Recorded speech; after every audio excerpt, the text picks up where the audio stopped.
আসসালামু আলাইকুম ওয়া রাহমাতুল্লাহি ওয়া বারাকাতুহু। সম্মানিত ভিউয়ার্স, আমরা বিগত পর্বে আলোচনা করেছি জাহিলিয়াত নিয়ে।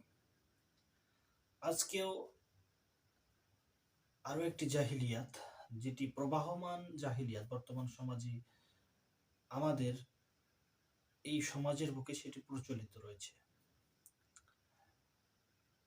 আমরা প্রথমে একটি ভিডিও প্লে করব। ট্রেনে চুমু খেয়ে করা হচ্ছে ভক্তি, এ ভক্তিতেই নাকি মেলে সকল সমস্যার মুক্তি। ভারতের পশ্চিমবঙ্গের মেদিনীপুরে জোড়া মসজিদে ১২৩তম ওরস শরীফ উপলক্ষে বুধবার রাত ১০টায় রাজবাড়ী রেল স্টেশন থেকে ছেড়ে যায় বিশেষ ওরস ট্রেন। ২৪ বগির এ ট্রেনে যাত্রীর সংখ্যা ২,২৫৪ জন। যেসব ভক্ত ওরসে যেতে পারেননি তারা আসেন ট্রেনে চুমু খেয়ে ভক্তি করতে। নারী, শিশু, বৃদ্ধ সহ বিভিন্ন থেকে মেদিনীপুর অর্থাৎ ভারতের ওয়েস্ট বেঙ্গলে একটি ট্রেন যাবে। সেই ট্রেনটি তাদের উদ্দেশ্য কি? এটার উদ্দেশ্য হচ্ছে একটি ওরস মাহফিল আছে, ওরস একটি মেলা রয়েছে ইন্ডিয়াতে, তাই এই ট্রেনে তারা ইন্ডিয়া আসবে। এবং যারা আসতে পারবে না তারা কি করছে, এই ট্রেনের নামে মানত করছে, এই ওরসের নামে মানত করে তারা বিভিন্ন রকমের বস্তু দ্বারা সেখানে মানত করছে। আপনারা ভিডিওতে দেখলেন যে একজন মহিলা, তিনি বললেন যে আমার সন্তান হচ্ছিল না, এই জায়গায় আমি মানত করে আমার সন্তান হয়েছে। একজন বলছে যে আমার রোগবালা হয়েছিল, আমি এখানে মানত করে আমার রোগ মুক্ত হয়েছে। নানানজন নানান ভাবে তারা মানত করছে এবং তাদের ধারণায় তারা লাভবান হচ্ছে। আমাদের নিজেদের অজান্তেই যে আমরা শিরকে নিমজ্জিত হচ্ছি, এই বিষয়ে আমাদের কোনো জ্ঞান আছে বলে আমার মনে হয় না। আপনারা যদি লক্ষ্য করে দেখেন, শিরিক এই বিষয়টা কত ভয়াবহ। আল্লাহ রাব্বুল আলামিন বলছেন সূরা নিসা সূরা নম্বর 4 আয়াত নম্বর 48, আমি চাইলে কোনো পাপকে ক্ষমা করে দিতে পারি, কিন্তু শিরকের গুনাহকে নয়। আল্লাহ এছাড়াও বলছেন ইন্না শিরকা লা জুলমান আযীম, শিরক হচ্ছে মহা জুলুম। শিরক হচ্ছে মহা জুলুম। আপনি আল্লাহর সাথে অন্যকে অংশী স্থাপন করলেন। আল্লাহ যে সন্তান দেওয়ার মালিক, আল্লাহ যে রোগ বালা মুসিবত থেকে উদ্ধার করার মালিক, এই বিষয়ে আল্লাহকে আপনি এডিট করে ওই জায়গায় আপনি বসালেন ওরস নামের জঘন্যতম একটি মেলাকে, জঘন্যতম একটি উৎসবকে আপনি আল্লাহর জায়গায় বসালেন, আপনি এডিট করলেন, আপনি আল্লাহর জায়গায় একটি ট্রেনকে পূজা করলেন।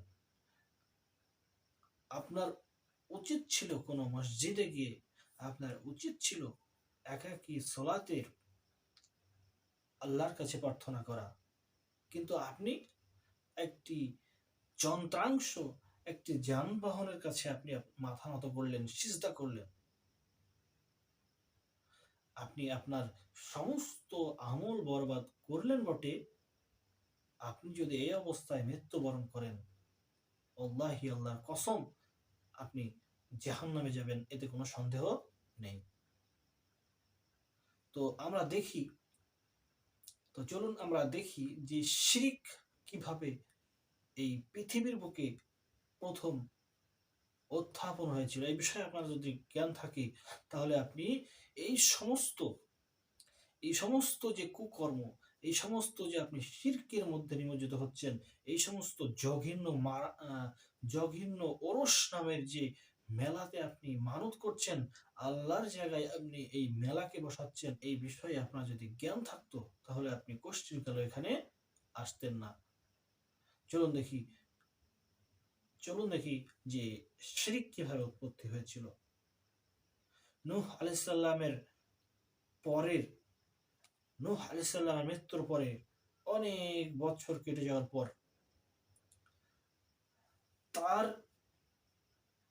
মৃত্যুর অনেক বছর পর সেই যুগের আলেমরা যখন মৃত্যুবরণ করলো, তখন তাদের পরের যে প্রজন্ম তারা দিশেহারা হয়ে গেল যে আমরা কি করব, আমাদের মাথার উপর থেকে আমাদের অভিভাবক চলে গেল, আমরা কি করব। এমত অবস্থায় শয়তান তাদেরকে প্রলোভন দেখালো যে তোমরা তাদের একটি মূর্তি তৈরি করো এবং তাদেরকে তোমরা তোমাদের ইবাদতের পিছনে রেখে দাও, তাহলে তোমাদের মনে হবে যে তারা তোমাদের সঙ্গেই রয়েছে। তো তৎক্ষণাৎ তারা সেই মূর্তিগুলোকে তৈরি করলো। তখনও পর্যন্ত তারা তাদের কাছে মানত করতো না। এই মানুষগুলো যখন মৃত্যুবরণ করলো, তাদের পরের প্রজন্ম যখন আসলো, তখন তাদের কাছে শয়তান বলল যে এই মূর্তির কাছে তোমাদের পূর্বপুরুষরা মানত করত, তাদের কাছে সন্তান চাইতো, তাদের কাছে রোগ বালা মুসিবত থেকে উদ্ধার চাইতো। আর এভাবেই সেই প্রজন্ম শিরকে নিমজ্জিত হলো। বর্তমান সমাজে যেমন আপনি দেখছেন, একটি ট্রেন, তার কোনো জীবন নেই, সেই ট্রেনকে চুমা দিচ্ছে এবং সেটাকে পুণ্যের কাজ বলে মনে করছে এবং সেখানে মানত করছে। ঠিক যেভাবে সেই যুগে তারা মূর্তিগুলোকে পুজো করত, তাদের কাছে মানত করত, তারা ভালো মানুষ ছিল, যে মূর্তিগুলো ছিল সেগুলো ভালো মানুষ ছিল, তারা আলেম ছিল, তাদের কাছে যেমন চাইতো, তাদের কাছে সন্তান চাইতে লাগলো, তাদের কাছে গুনাহ মাফের জন্য তাদের কাছে দোয়া করতে লাগলো, তাদের কাছে আশ্রয় চাইতে লাগলো। ঠিক একইভাবে বর্তমান সমাজেও কিছু মানুষ তারা সেই জাহিলিয়াতের মধ্যে, সেই শিরকের মধ্যে নিমজ্জিত রয়েছে। আল্লাহ আমাদেরকে এই সমস্ত জাহিলিয়াত থেকে রক্ষা করুন, আমিন। আপনি যদি আরো বিষয় খেয়াল করেন যে মক্কা, আরবের বুকে কিভাবে শিরকের উৎপত্তি হয়েছিল। একজন মানুষ ছিলেন, তার নাম ছিলেন উমর ইবনে লুহাই আল খোজাই। তো এই ব্যক্তি কি ছিলেন? এই ব্যক্তি ধার্মিক ছিলেন। ইব্রাহিম আলাইহিস সালামের যেই দিন ছিল, যেই ধর্ম ছিল, সেই ধর্মের অনুসারী ছিলেন তিনি এবং নিজেকে ধার্মিক বলে পরিচয় দিতেন। তো এই ব্যক্তি যখন সিরিয়ায় গেলেন, কিসের জন্য? নিজের চিকিৎসার জন্য। কিসের জন্য গেলেন? নিজের চিকিৎসার জন্য তিনি যখন সিরিয়ায় গেলেন, তখন দেখলেন যে তারা মূর্তিকে পূজা করছে, মূর্তির কাছে চাইছে, মূর্তির কাছে মানত করছে। এই বিষয়টা দেখে তার ভালো লাগলো। ভক্তি দেখে, তারা যে মূর্তির কাছে ভক্তি দিয়ে চাইছে, এই বিষয়টা দেখে তার ভালো লাগলো এবং সে চিকিৎসা করে বাড়ি আসার সময় বিভিন্ন মূর্তি নিয়ে এসে আরবের বুকে প্রতিটা গোত্রকে এক একটি মূর্তি দিয়ে আরবের বুকে তিনি শিরকের আবির্ভাব শুরু করলেন।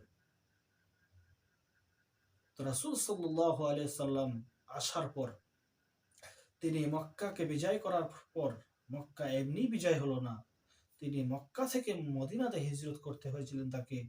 এই কাফেরদের অত্যাচারে তিনি মক্কা থেকে মদিনা হিজরত করলেন।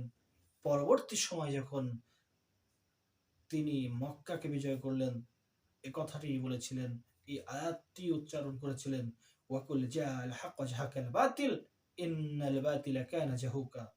সত্য এসেছে, মিথ্যা বিলুপ্ত হবে, নিশ্চয়ই মিথ্যা বিলুপ্ত হওয়ার ছিল।